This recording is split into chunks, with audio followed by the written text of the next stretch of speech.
महापालिका क्षेत्रात भांडवली मूल्यावर आधारित घरपट्टी लागू केली आहे। त्यामुळे मालमत्ताधारकांना घरपट्टीत मोठी वाढ झाली आहे। ही घरपट्टी वाढ रद्द करावी या मागणीसाठी काँग्रेसच्या वतीने महापालिकेसमोर टाळ वाजत आंदोलन केले। प्रशासन आणि सत्ताधाऱ्यांच्या विरोधात जोरदार घोषणाबाजी करत निषेध व्यक्त करण्यात आलाय। दरम्यान महापौर धीरज सूर्यवंशी यांनी आंदोलकांची भेट घेत घरपट्टीमधील काही त्रुटी दूर करण्यासाठी एक समिती नेमण्याची ग्वाही दिली।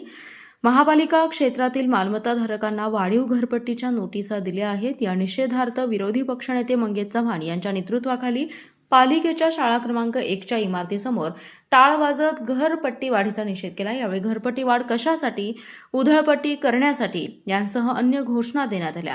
काँग्रेसच्या नगरसेवकांनी रस्त्यावर टाळ वाजवत फेर धरला। विरोधी पक्षनेते मंगेश चव्हाण म्हणाले, महापालिका क्षेत्रात प्रशासनाने भांडवली मूल्यावर आधारित कर आकारणी करत मालमत्ताधारकांना सुधारित घरपट्टीच्या नोटिसा बजावल्या आहेत। यामुळे घरपट्टीमध्ये दुप्पट ते चौपट वाढ झाली असून या विरोधात नागरिकांमध्ये असंतोष आहे। त्यामुळे नागरिकांच्या वतीने घरपट्टी वाढ विरोधात आंदोलन केलं। अनाथ आश्रम, वृद्धाश्रम, अपंग कल्याण संस्था, धार्मिक स्थळे, शैक्षणिक संस्था, पार्किंग एरिया, सार्वजनिक शौचालये आणि पूरग्रस्त क्षेत्रातील नागरिक, कुष्ठरोगांना पीडित आणि अपंग व निराधार लाभार्थी यांना देखील सामान्य करात सूट मिळाली पाहिजे। तसंच जनावरांचा गोठा तसेच शेतीला सुद्धा संपूर्णपणे कर माफी करावी अशी मागणी करण्यात आली।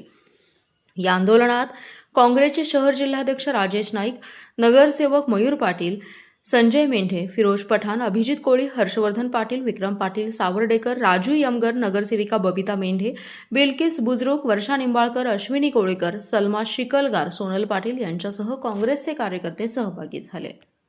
सांगली मिरज कुपवाड महानगरपालिकेच्या प्रशासनाने व सत्ताधाऱ्यांनी भांडवली मूल्य पद्धतीने सर्व नागरिकांना घरपट्टी जी लागू केली आहे ती अतिशय वाढीव घरपट्टी आहे आणि ही वाढीव घरपट्टी कुठेतरी कमी व्हावी यासाठी काँग्रेस पक्षाच्या वतीने सर्व काँग्रेस पक्षाच्या नगरसेवकांच्या वतीने आज ह्या प्रशासनाचे कान उघडण्यासाठी टाळवाद्य आंदोलन या ठिकाणी आम्ही केलं आहे आणि त्यांना 8 दिवसाची या ठिकाणी मुदत दिली आहे। जर काही 8 दिवसामध्ये या लोकांनी ही घरपट्टी नाही कमी केली तर ह्याच्यापेक्षा तीव्र आंदोलन करून आम्ही रस्त्यावर उतरू, आम्ही अमरण उपोषण करू, एवढंच या ठिकाणी मी प्रशासनाला सांगण्याचं काम आपल्या माध्यमातून करत आहे।